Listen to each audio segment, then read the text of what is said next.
Welcome to your space journey, where we venture into the future of space exploration. Your journey begins now. Well, let me tell you, this Starship update, this is a big one.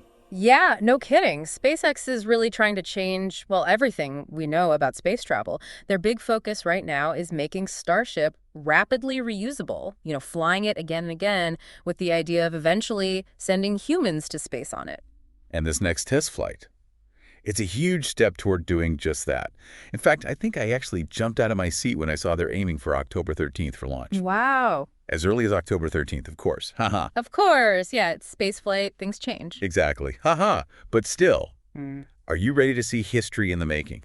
Because SpaceX is going to live stream the entire thing. Oh, for sure. And they're not holding back. Viewers can watch it on their website, X, what used to be Twitter, or even that new XTV app. Talk about covering all the bases. Yeah, it's like they're going for a Super Bowl level event, but for, space. I love it. Now, I know some listeners might be thinking, wait, didn't we just have a Starship test flight? And it's true.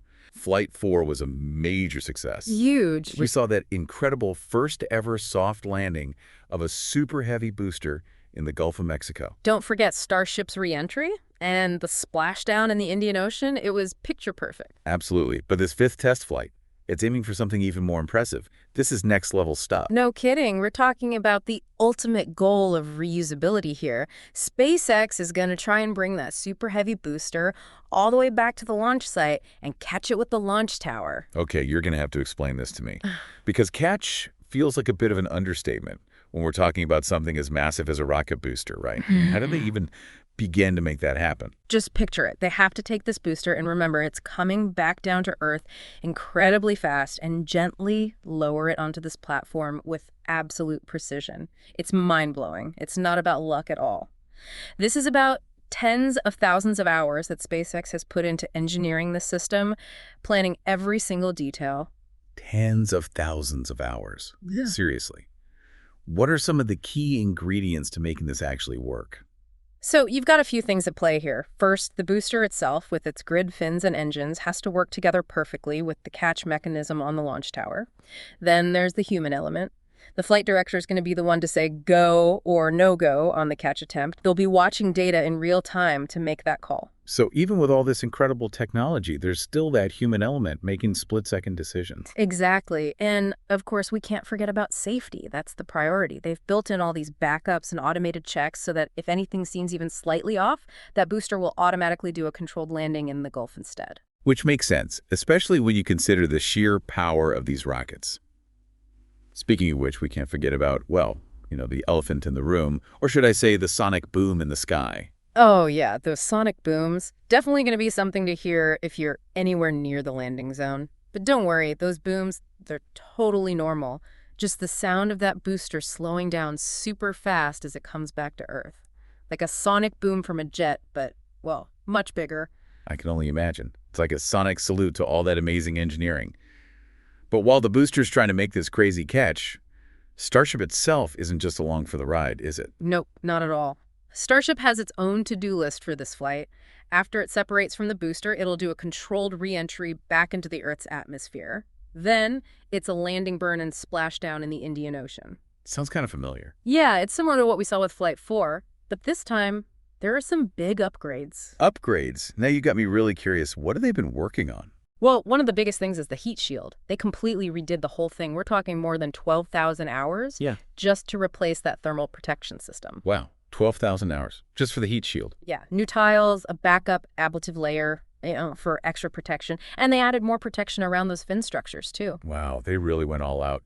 It's amazing how much work goes into every little detail of these missions. Yeah. What else did they focus on? Software. They've been making the software that controls Starship's re-entry and landing burn even better, making it more reliable and more precise. All those upgrades are all about making those last few minutes of the flight smoother, more controlled. They're getting ready for future landings. But on land... Hold on, let me get this straight. SpaceX is going to try two super complicated things at the same time with this flight. Yep.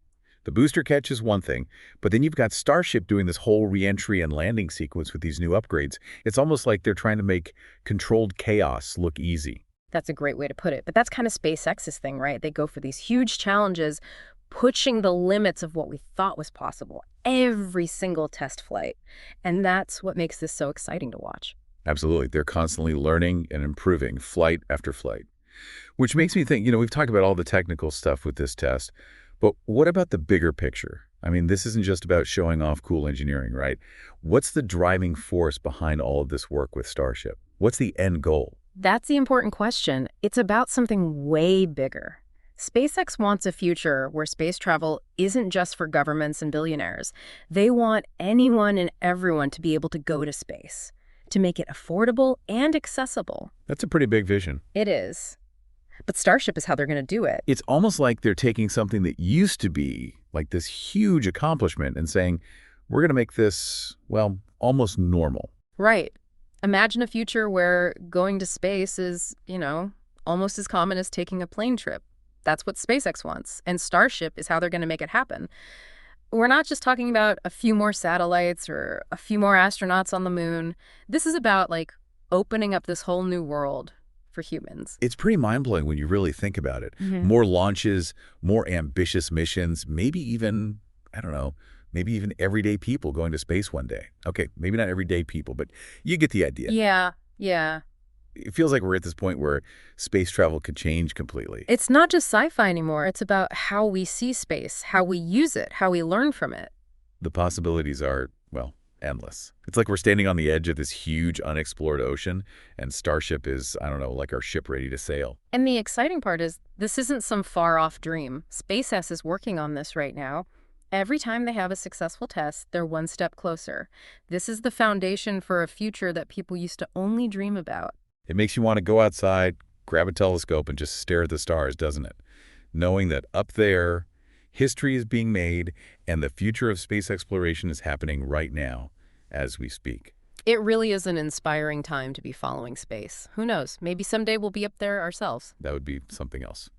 Okay, before we wrap up our deep dive today, let's leave our listeners with something to think about.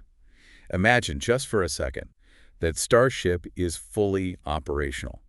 It's flying missions all the time, exactly like SpaceX planned. What changes? What's possible in a world where Starship is, normal? Something to think about. Thanks for joining us today for this exciting look at the future of space travel. Thanks for having me. See you next time. Your space journey.